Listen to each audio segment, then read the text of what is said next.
the Thompsons, Shirley and Mike and their family, unbeknownst to me, they sent my military stuff to the Women's Hall of Fame in Seneca Falls. Oh.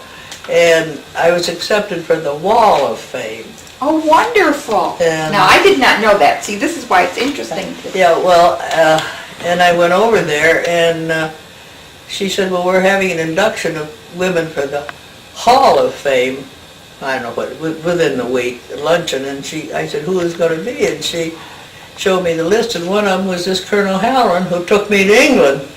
So I said, oh, I gotta go to that.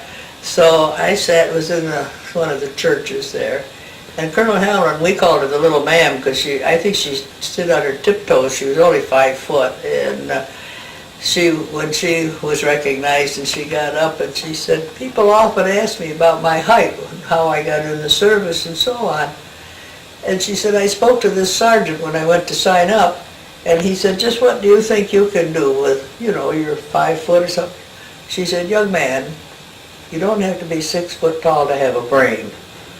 And it made the Rochester papers and so on. Well, she didn't know I was there, so when it broke up and I stood around, got behind her, and I said, hi, little ma'am. She turned around, and she just grabbed me, and so then she hung onto my arm, and everybody came up. She said, well, this was one of my company commanders. Now, when was this? Just approximately,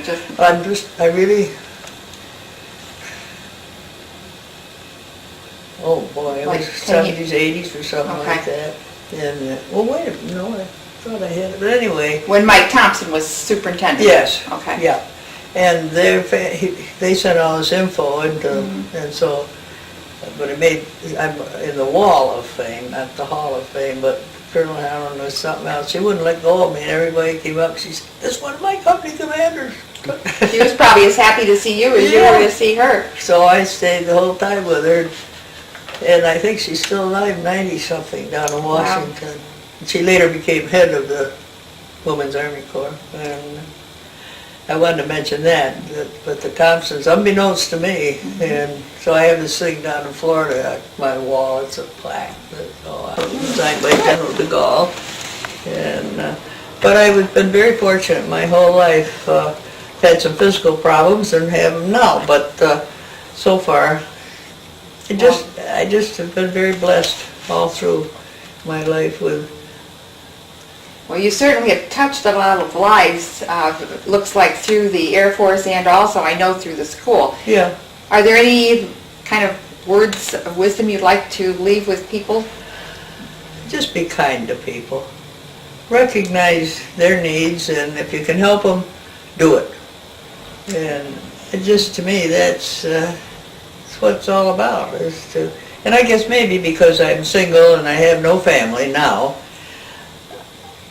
I am more aware, I think, of other people and their needs or so on, and I've tried to help a few people in various ways, and that's what it's all about.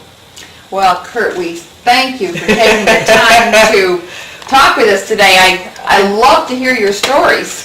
Well, if there's anything else, I tried to make a few notes here so that I wouldn't forget anything.